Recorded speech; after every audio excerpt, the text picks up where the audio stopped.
Hola nuevamente a todos.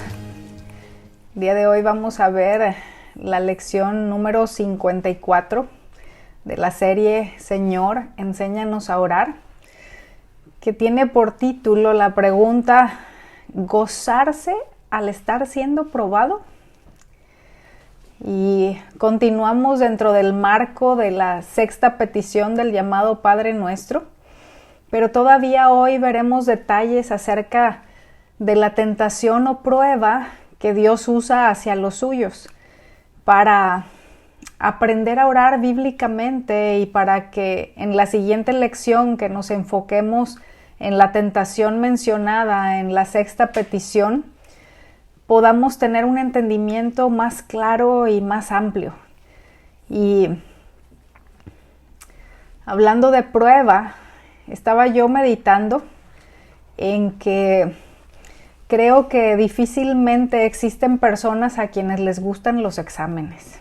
Yo no sé si habrá alguno por aquí entre nosotros, pero si cada uno hacemos memoria del tiempo en el que estuvimos en la escuela, creo que recordaremos que el periodo de pruebas era un tiempo que habríamos deseado que no llegara.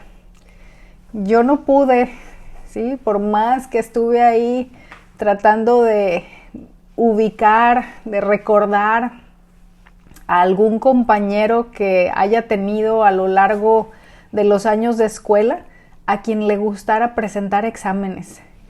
Y bueno, pensando en eso, meditaba en que es lo que seguimos viendo hasta la fecha en la escuela bíblica. O sea, todavía a estas alturas, hasta nuestros días, es como que examen pone a temblar y es algo no deseable. Si no es que para todos, sí para la mayoría. Creo que de manera natural no nos gusta ser probados. Por ello, el título de esta lección es una pregunta a la que nuestra tendencia natural nos llevaría, que refleja un entendimiento limitado y una manera de pensar que Dios nos quiere cambiar, hermanos. ¿Gozarse al estar siendo probado? Bueno, pues vamos a ver que la sexta petición a la que he hecho referencia del llamado Padre Nuestro se encuentra en Mateo capítulo 6, versículo 13, que dice: y no nos dejes caer en tentación, sino líbranos del maligno. Y vamos a iniciar con un pequeño repaso de lo que vimos, de los puntos principales que vimos en la lección anterior. Y el primero de ellos es que la tentación o prueba que Dios usa siempre tiene propósitos buenos. En segundo lugar, vimos que el tipo de tentaciones o pruebas que Dios usa son diversas, ¿sí? Son muy variadas. Y en tercer lugar, que la perspectiva que tengamos acerca de las pruebas influirá en el resultado final. Es decir, va a influir en si somos aprobados o reprobados. Y ya que la manera en que pensemos acerca de las pruebas influirá en si aprobamos o no, tomaremos esta lección para conocer y tener clara la verdad de Dios al respecto, ¿sí? Por esta razón, hoy hablaremos acerca de una orden y una nueva manera de pensar al respecto de las pruebas. Ese va a ser el primer punto de lo que aprenderemos hoy. El segundo es que es esencial perseverar el tiempo necesario para que se cumpla el propósito de Dios a través de las pruebas. Y en tercer y último lugar, veremos que podemos pedir sabiduría para conocer la razón de las pruebas y para saber cómo responder de la mejor manera. Entonces, vamos a dar inicio con el primero de estos 3 puntos, pero antes de llegar a ello, le quiero mencionar algo del contexto de la carta de Santiago, que es en donde vamos a basar nuestra lección de hoy, y comentarle que en la carta de Santiago se toca el tema de las pruebas y tentaciones de manera más amplia, ¿sí? Es donde encontramos enseñanza e instrucción acerca de este tema más a detalle de lo que encontramos en cualquier otro lugar de la Escritura. Ahora, este Santiago que escribió esa carta, o Jacobo, ¿sí? Que es otra manera de llamarle Jacobo por cómo es el nombre en el hebreo, era hermano del Señor Jesús, ¿sí? Es decir, no es un Santiago o Jacobo de los apóstoles, es decir, no era Santiago o Jacobo el hijo de Zebedeo o el hijo de Alfeo, sino hermano del Señor Jesús. Y para este tiempo que él escribió esta carta, era un líder de la iglesia en Jerusalén, ¿sí? Era uno de los líderes principales, de los pilares de la iglesia en Jerusalén. Y él escribió esta carta alrededor del año 49 después de Cristo a los creyentes que habían formado parte de la iglesia en Jerusalén y que se habían esparcido por todo el mundo mediterráneo por causa de la persecución. Y es algo de lo que nos menciona en el versículo 1 del primer capítulo de Santiago.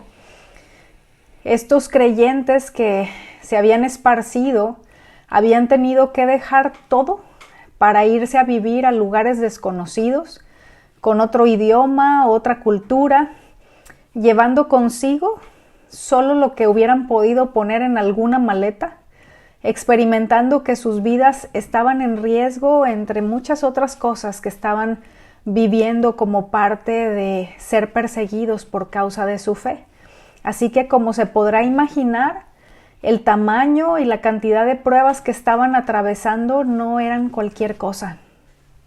Y es a esos cristianos afligidos por las pruebas a quienes Santiago les escribe con el propósito de alentarlos y ayudarlos a enfocarse en la verdad de Dios, en lugar de ser arrastrados por la corriente de todas las circunstancias que estaban experimentando. Quien les escribió, en este caso Santiago, fue alguien que sabía lo que las pruebas significaban por experiencia propia, ¿sí?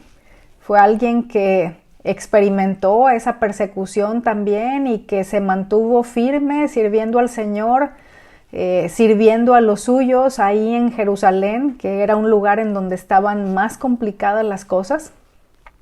Y el historiador judeo romano llamado Flavio Josefo registró en sus escritos la muerte de este Santiago, llamado el Justo, por su estilo de vida recto en el año 62 después de Cristo, es decir, algunos añitos después de haber escrito esta carta.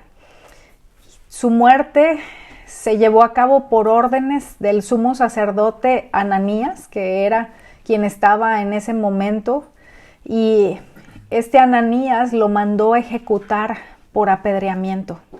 Así que quien estaba hablando acerca de lo que vamos a ver en un momento más, sabía en carne propia lo que era, de qué se trataba, cómo se vivía. Santiago trata el tema de la tentación usando la misma palabra en dos sentidos diferentes.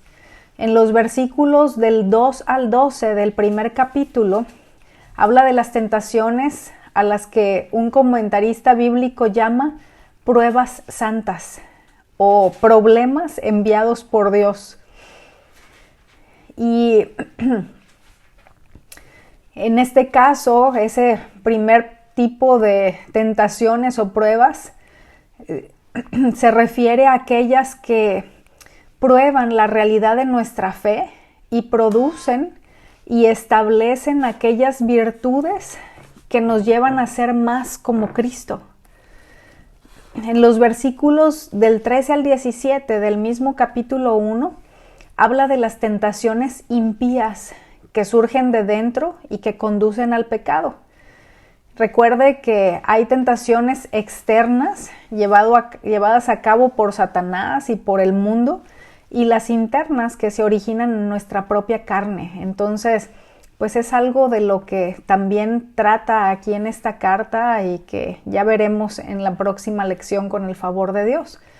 Pero yéndonos al primer punto del que estaremos aprendiendo el día de hoy, que es una orden y una nueva manera de pensar, vamos a ir dando lectura a el capítulo 1 de la carta de Santiago a partir del versículo 2 hasta el versículo 6 y luego vamos a brincar al versículo 12 y lo vamos a ir viendo versículo a versículo para detenernos en algunas porciones en las que vamos a estar observando algunos detalles para poder ir aprendiendo acerca de las cosas que ahí se mencionan. Entonces, iniciando con el versículo 2 del capítulo 1, dice: tengan por sumo gozo, hermanos míos, cuando se hallen en diversas pruebas. Entonces, primera parada, vamos a ver la primera palabra de este versículo, que es tengan, ¿sí? Ese tengan es una orden que incluye al mismo tiempo un llamado a la reflexión personal que traiga como resultado un ajuste en el pensamiento. Es decir, por un lado está el mandato, ¿sí? No está dando una sugerencia de, bueno, si quieren, si les es posible, si sienten, sino es un mandato, es tengan, está en imperativo. Pero esta palabra, al mismo tiempo que incluye la orden, también incluye un llamado a la reflexión, ¿sí? Al hecho de que de manera personal se pueda reflexionar en lo que se está diciendo para que pueda haber un ajuste, un alinear los pensamientos en aquellos aspectos en donde se está pensando de una manera distinta de lo que aquí la verdad de Dios nos establece. Es decir, está hablando de el hecho de que se ajuste el pensamiento para hacer posible ver las pruebas de la manera que Dios dice a continuación. No es hacerlo de manera mecánica, porque me ordenaron que así lo hiciera, pero sin tener idea de lo que hay de fondo ni una convicción al respecto. Es decir, no es eso lo que Dios desea, sino que podamos tener esa convicción debido a cada uno de los detalles que nos da dentro de sus instrucciones para que sean cosas en las que reflexionemos y que abracemos por convicción. Lo siguiente que dice es por sumo gozo. Ahora, a lo que se refiere con sumo gozo, está hablando la palabra sumo de algo al mayor grado, ¿sí? Es decir, se refiere a todo gozo, puro gozo, la totalidad o plenitud de gozo, un gozo completo y sin mezcla. Entonces, tengan por sumo gozo cuando, aquí es la tercera palabra en la que nos vamos a detener, porque está hablando de que es algo que sí o sí vamos a experimentar. Es decir, no está diciendo si acaso llegas a pasar por pruebas, sino más bien es dando por hecho, y por eso utiliza la palabra cuando. A veces vienen de una por una las pruebas, en ocasiones vienen varias juntas. Hay un refrán popular en México que dice: ya no siento lo duro, sino lo tupido, como una referencia a que no estoy pasando solamente por una cosa difícil, sino que se me juntaron varias y me llegaron de golpe. Entonces, la pregunta no es ¿qué puedo hacer para evitarlas?, sino ¿qué debo hacer ante ellas? Podemos tomar distintas actitudes ante las pruebas, hermanos, como puede ser rebelarnos, desanimarnos, ceder bajo la presión, murmurar, quejarnos, caer en el engaño de la autocompasión y el egocentrismo, o podemos colaborar determinando confiar en el Señor, disponiéndonos para que Él lleve a cabo lo que se ha propuesto. y viéndolo como algo por lo cual estar agradecidos y gozosos, porque el Señor está formando en nosotros la imagen de Cristo, lo cual debo decir que no se logra fácil y rápido. Sí, hermanos, el estándar es muy alto, así que no podemos esperar que la imagen de Cristo sea formada en nosotros, lo cual es el propósito de Dios para los suyos, de manera fácil y rápida. Y este hecho lleva implícito sufrimiento y dolor, hermanos. ¿Sí? El que Cristo sea formado en nosotros implica sufrimiento y dolor necesariamente, pero bien vale la pena. Siguiente palabra. Cuando se hallen en diversas pruebas. La palabra diversas significa de muchos colores y formas, es decir, variado en carácter, algo que es de distintos tipos y medidas. De manera literal, aquí podríamos tener una lectura alterna que sería cuando estén rodeados de pruebas. Sí, tengan por sumo gozo cuando estén rodeados de pruebas. Pero, ¿cómo puede ser? ¿Cómo tener un gozo completo al estar experimentando aflicción y quebranto? ¿No es eso como para alguien que no está bien de la cabeza? Pues en ocasiones solemos pensar o decir que lo que Dios establece está al revés de lo que el mundo. Pero la realidad es que lo que está al derecho, hermanos, es la verdad de Dios. Y lo que está de cabeza es lo que procede del mundo. Y cuando nos resistimos a abrazar la verdad de Dios, damos evidencia de que hemos caído dentro del molde de este último, es decir, dentro del molde del mundo. Y aspectos como este de las pruebas es un claro ejemplo de esa triste realidad. Entonces, ¿cómo puedo tener un gozo en el más alto grado cuando estoy experimentando aflicción y quebranto? Pues la respuesta es que ese gozo es debido a no perder de vista los beneficios que traen consigo las pruebas bien llevadas, hermanos. Y aquí quiero subrayar estas últimas palabras, pruebas bien llevadas, porque se pueden llevar mal, ¿sí? Y entonces, cuando son mal llevadas, no producirán aquello que es el propósito de Dios. Pero si las llevamos bien, el hecho de no perder de vista todos los beneficios que Dios quiere que traigan consigo es algo que nos puede ayudar y hacer la diferencia para que las veamos desde la perspectiva que la palabra nos dice que debemos verlas. Y esto otra vez no como una sugerencia, sino como un mandato que esté arraigado en la convicción de la verdad de Dios que nos ha sido revelada. Y en el versículo 3, aquí mismo de Santiago capítulo 1, nos dice, sabiendo que la prueba de su fe produce paciencia. ¿Sí? La palabra paciencia también se pudiera leer como perseverancia. Ahora, la primera palabra de este versículo es sabiendo, y quiero hacer referencia al hecho de que los creyentes a quienes Santiago escribió no desconocían, hermanos, los resultados favorables de la prueba de su fe. El problema es que buena parte de los creyentes de hoy en día no lo tenemos claro o lo desconocemos por completo.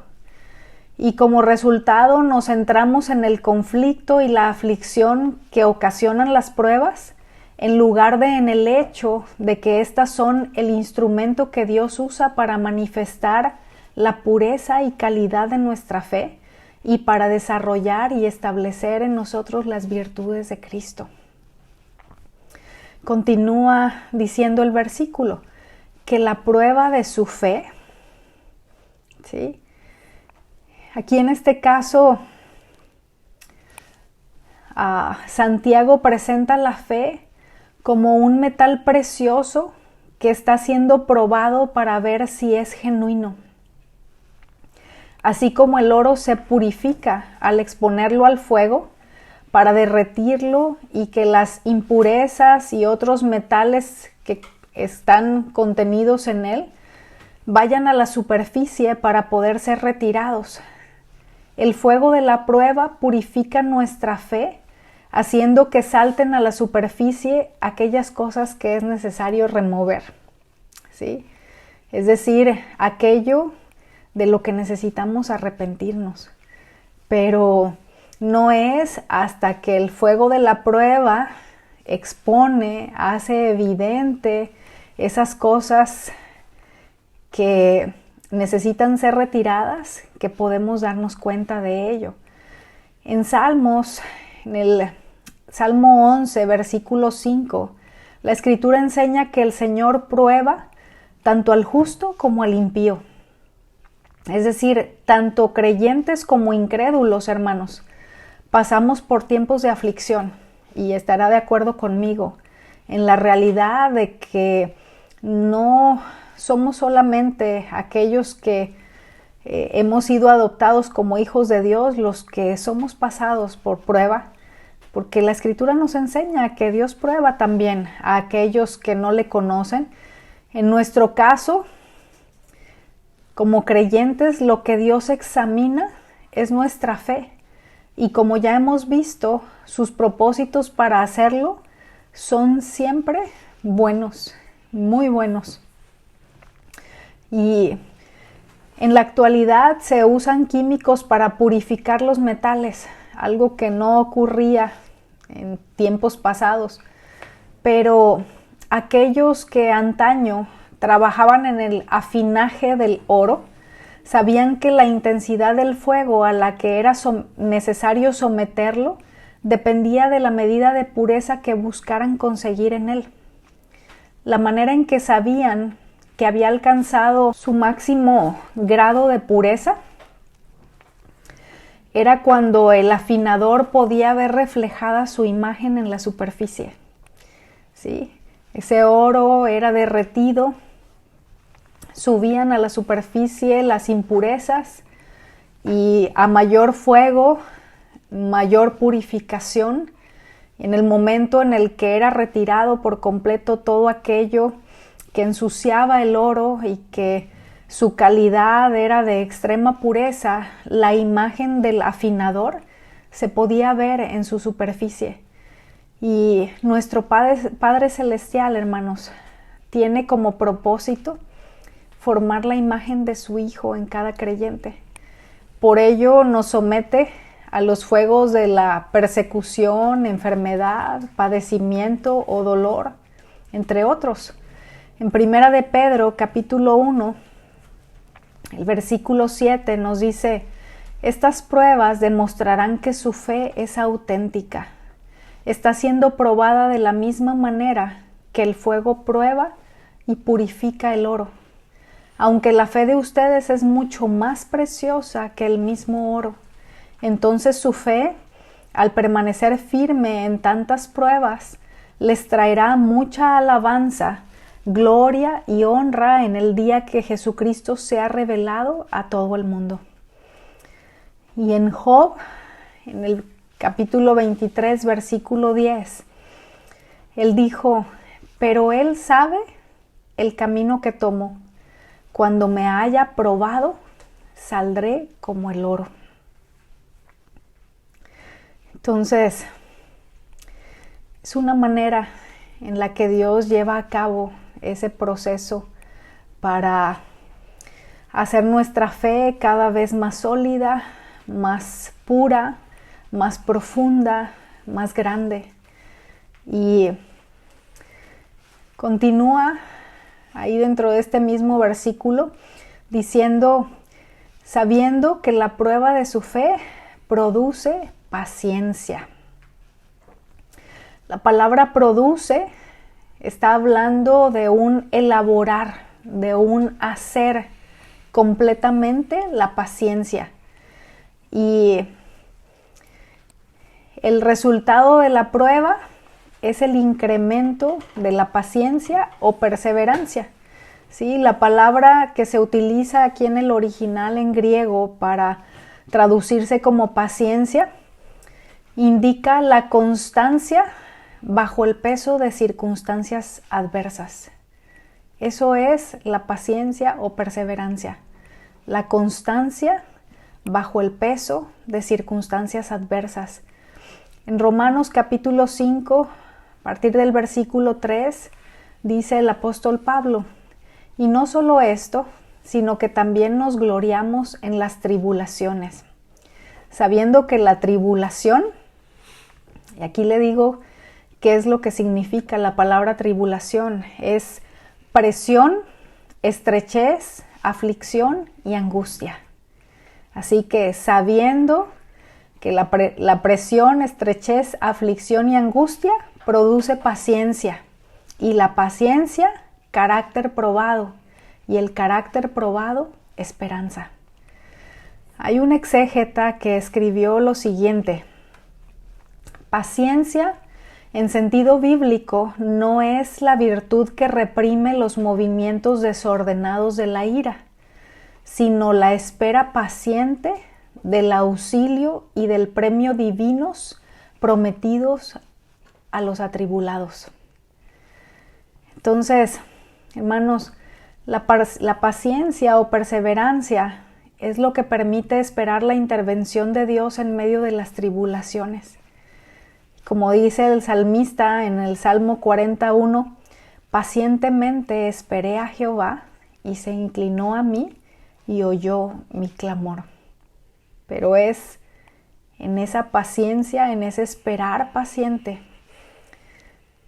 por su intervención, por su auxilio, que el Señor llega en el momento oportuno. Aunque a veces podemos sentir que viene tarde, la realidad es que nunca es así.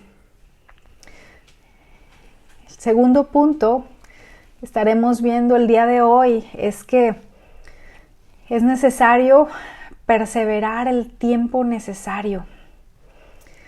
En el versículo 4 de Santiago capítulo 1 continúa diciendo: y que la paciencia tenga su perfecto resultado, para que sean perfectos y completos sin que nada les falte. La primera frase de este versículo, que la paciencia tenga su perfecto resultado, se refiere a que la paciencia permite que las pruebas continúen el tiempo necesario para producir el resultado completo que Dios tiene en mente con las bendiciones que traen consigo, sin buscar interrumpir el proceso. ¿Sí?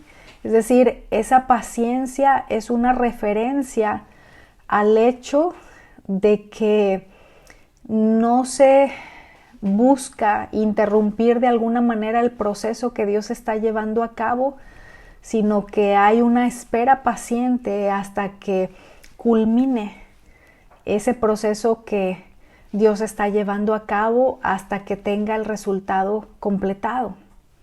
En el pensamiento de Santiago, la fe es dependencia de Dios, pero a la vez, hermanos, también es perseverancia en el conflicto. ¿Sí? La fe aquí en este caso no es solo una referencia a confiar en el Señor, a depender de Él, sino también fe es sinónimo de perseverancia en el conflicto. Un ejemplo que mencionamos en la lección pasada es la experiencia del apóstol Pablo en lo relacionado al aguijón en su carne, ¿sí? El cual nos habla la escritura ahí en 2 Corintios capítulo 12 a partir del versículo 8. Nos dice que él rogó a Dios que se lo quitara, recibiendo una respuesta negativa. Y dentro de la respuesta de parte de Dios, la explicación fue que su poder alcanza su perfección en la debilidad. Entonces, no le quitó la prueba porque aún no estaba completado el propósito que Dios buscaba conseguir a través de ella en la vida del apóstol. Y cuando vienen los problemas, hermanos, algunas veces nos desesperamos y buscamos hacer más breve la prueba o suspenderla, sin preguntar a Dios su voluntad y propósitos en ello. Por ejemplo, en ocasiones ante la enfermedad, corremos al médico y tomamos grandes dosis de medicamentos para abreviar la prueba. Y también el hecho de correr de un trabajo donde el jefe es difícil, o de casa cuando los papás son estrictos, o de una relación de matrimonio cuando las cosas se complican, etcétera.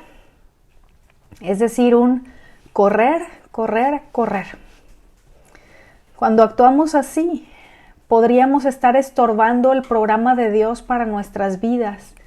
Y es posible que si abortamos una prueba en el pasado, tengamos que pasar por otra más larga en el futuro antes que el propósito de Dios se cumpla. No deberíamos poner trabas al desarrollo de la paciencia en nuestras vidas, hermanos, porque el propósito de Dios es que seamos creyentes perfectos y completos, como nos dice aquí en este versículo 4 y que es lo que veremos a continuación. Para que sean perfectos y completos sin que nada les falte. Aquí tenemos dos adjetivos calificativos. El primero es perfectos, que significa ser capaz para una tarea. Tiene que ver con la madurez en la forma de vida. Al hablar de perfección, no se refiere al absoluto, que es inalcanzable en esta vida y que creo que todos lo sabemos, sino es una referencia a la dotación necesaria para caminar hacia la perfección. Entonces, cuando nos está hablando de perfectos, es a eso a lo que se está refiriendo, a la capacidad, a la dotación para la tarea que Dios tiene para nosotros, para alcanzar, para caminar hacia esa perfección que Él tiene como parte de su propósito para nosotros.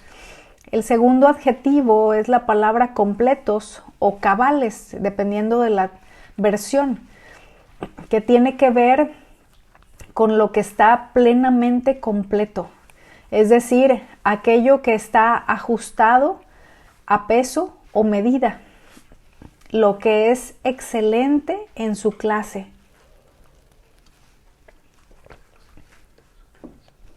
Aquello que está exacto y perfecto como resultado de la acción de la prueba en medio de la perseverancia.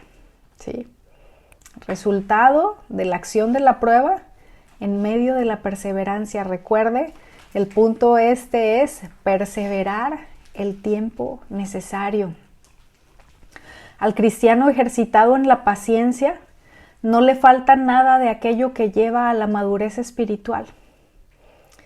Pero si recuerda el título de nuestra lección, es gozarse al estar siendo probado. ¿No le parece, después de haber escuchado lo que hemos escuchado hasta el momento, que la respuesta más razonable por parte del creyente es que tenga un profundo gozo porque el resultado final de las pruebas es una madurez en la forma de vida y la dotación necesaria para caminar hacia la perfección? Entonces, gozarse al estar siendo probado cuando es todo esto tan invaluable, lo que Dios busca conseguir a través de esas pruebas que utiliza, pues creo que tiene mucho sentido esa orden que nos es dada de tener por sumo gozo cuando nos encontremos rodeados de diversas pruebas.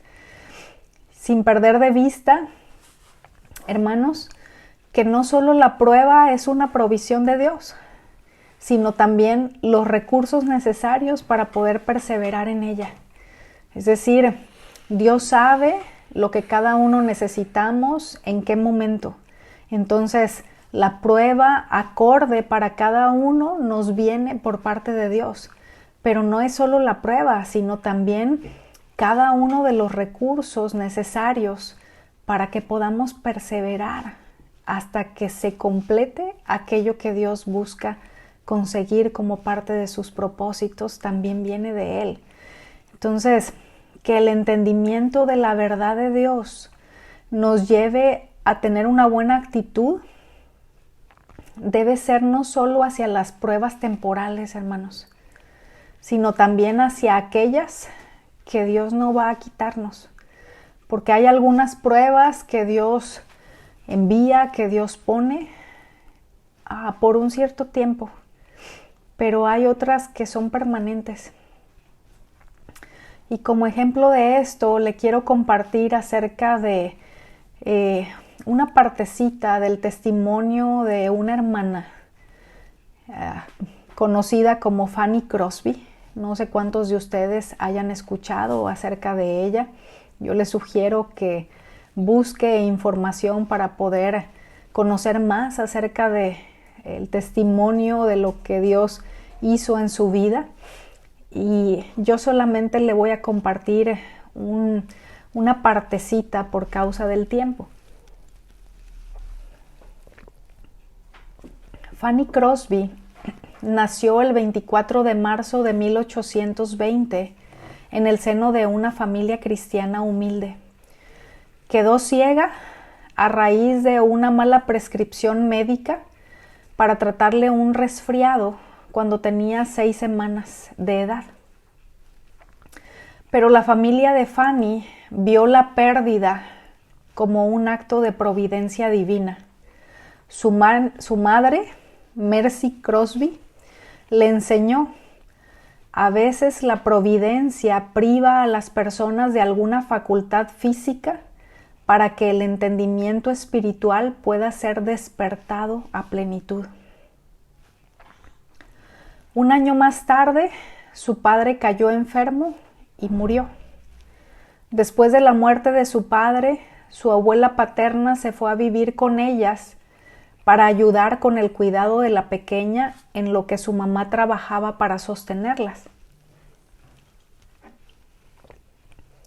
La abuela era una cristiana devota que le enseñó muchas cosas de la palabra de Dios y la ayudó para que memorizara la Biblia, al punto de que a una corta edad se sabía de memoria los libros desde Génesis hasta Deuteronomio, Ruth, porciones de Salmos y Proverbios, entre otros.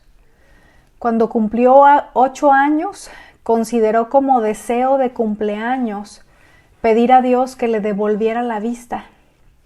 Su abuela, instruyéndole al respecto, le dijo: a veces, cuando Dios permite que perdamos un don, nos da otro mejor. A raíz de esa enseñanza, en la que se quedó meditando ese día en el que cumplió 8 añitos de edad, compuso el siguiente poema que compartió con su mamá y su abuela la mañana del día siguiente de su cumpleaños.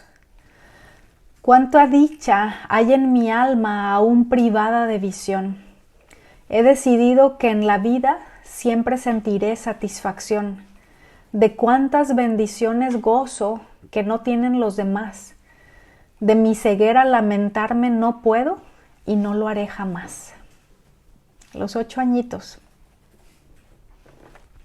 Debido a que era una alumna modelo en la escuela para niñas ciegas en la que Dios le concedió estudiar, a su destacada capacidad para memorizar y para escribir poesía y versos, se ganó una buena reputación entre los empleados y muchas celebridades que iban a visitar la famosa escuela, generándole invitaciones a escribir y a hablar en lugares de aún más prestigio. Tuvo el honor de ser la primera mujer en dirigirse al Congreso de los Estados Unidos y también fue invitada a cenar varias veces en la Casa Blanca. Durante su vida se codeó y formó amistad con alrededor de 20 presidentes de los Estados Unidos de América. Escribió más de 8,000 himnos, que algunos se cantan hasta hoy en día. Uno de los más conocidos se titula A Dios sea la gloria. Cuando cumplió 90 años, alguien le dijo: Fanny, me parece muy desgraciado que el Señor no le diera la vista cuando le ha dado tantos dones más sin medida. Ella respondió: nada de eso. Dios tiene poder para transformar todas las desgracias en dones. Es más, sepa que si antes de nacer hubiera tenido la oportunidad de hacer una petición, habría pedido nacer sin vista. ¿Pero por qué?, preguntó esta persona.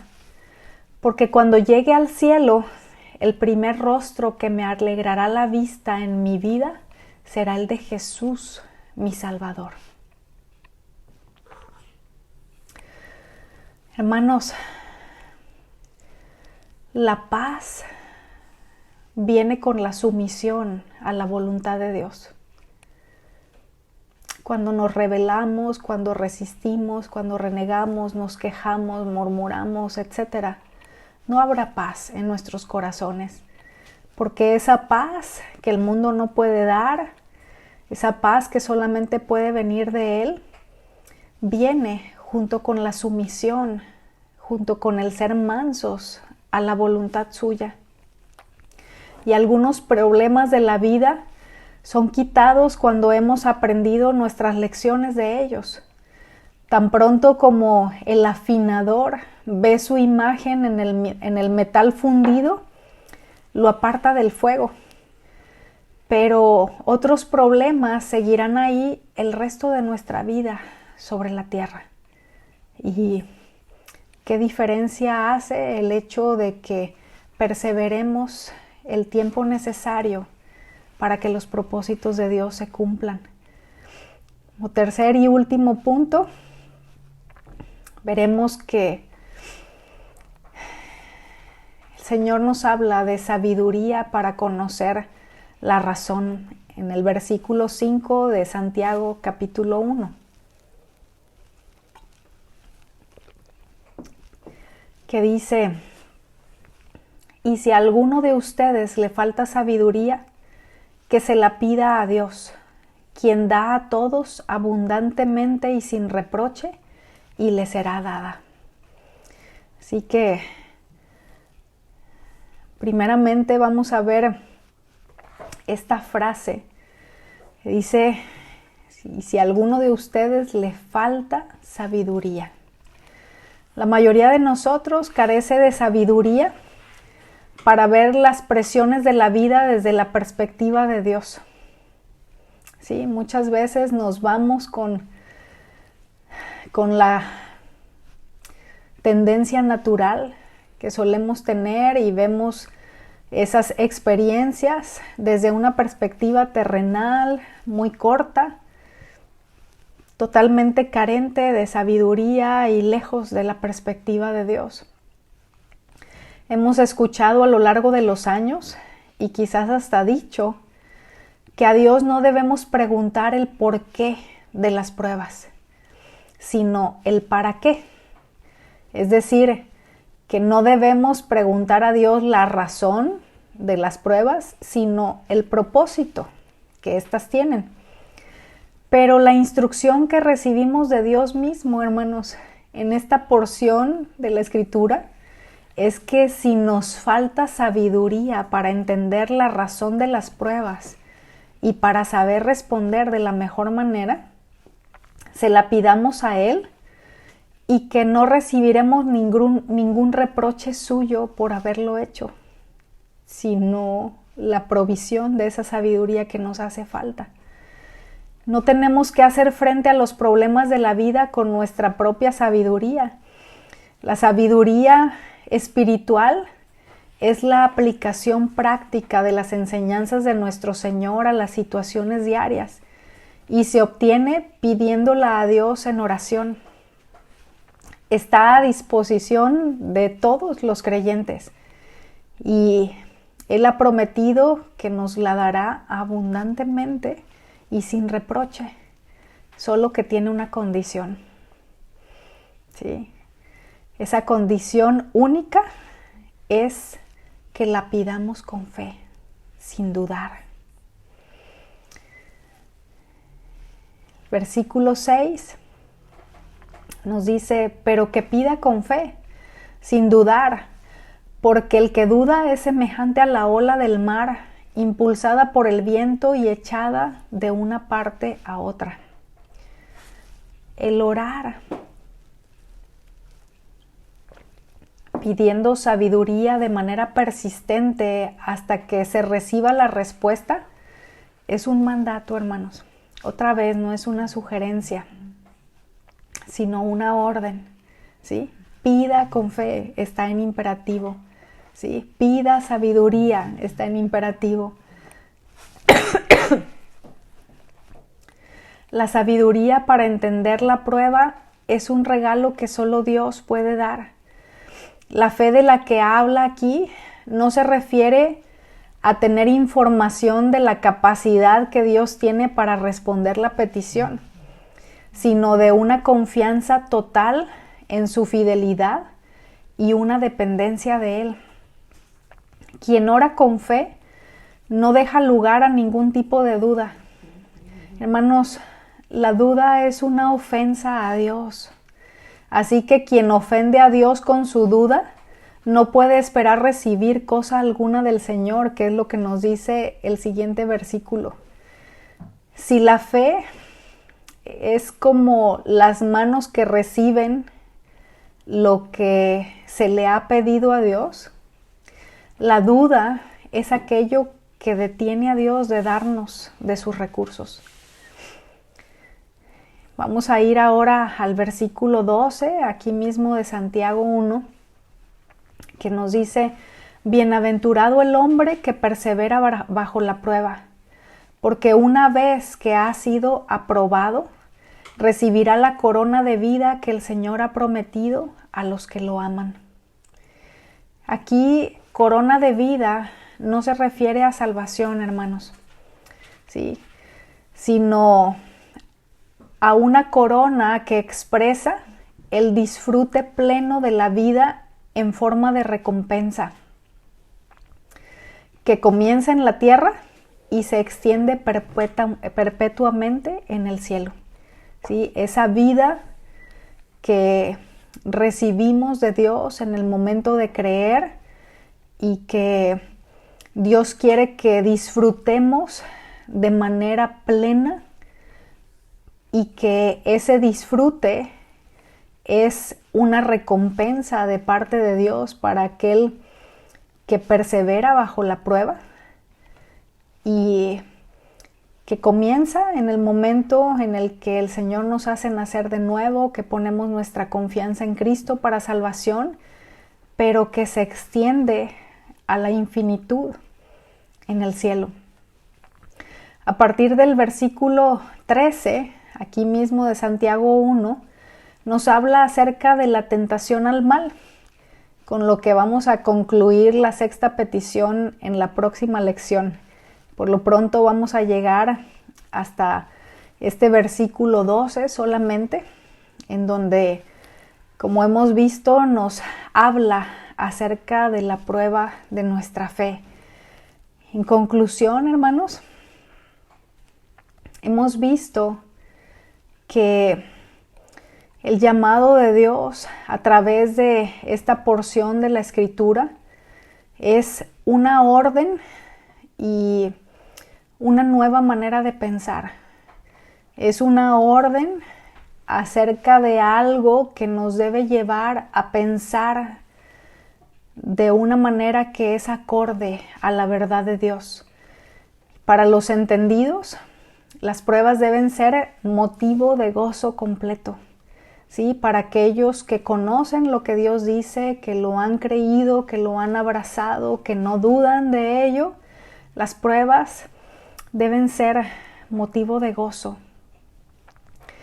En segundo lugar, vimos que es esencial perseverar el tiempo necesario para que se cumpla el propósito divino de las pruebas, ¿sí? Para no abortar, para no interrumpir, para no impedir que ese propósito se cumpla y que Dios tenga que llevarnos en un tiempo más adelante nuevamente a pasar por pruebas, buscando conseguir ese propósito que Él ha tenido desde tiempo atrás y que nosotros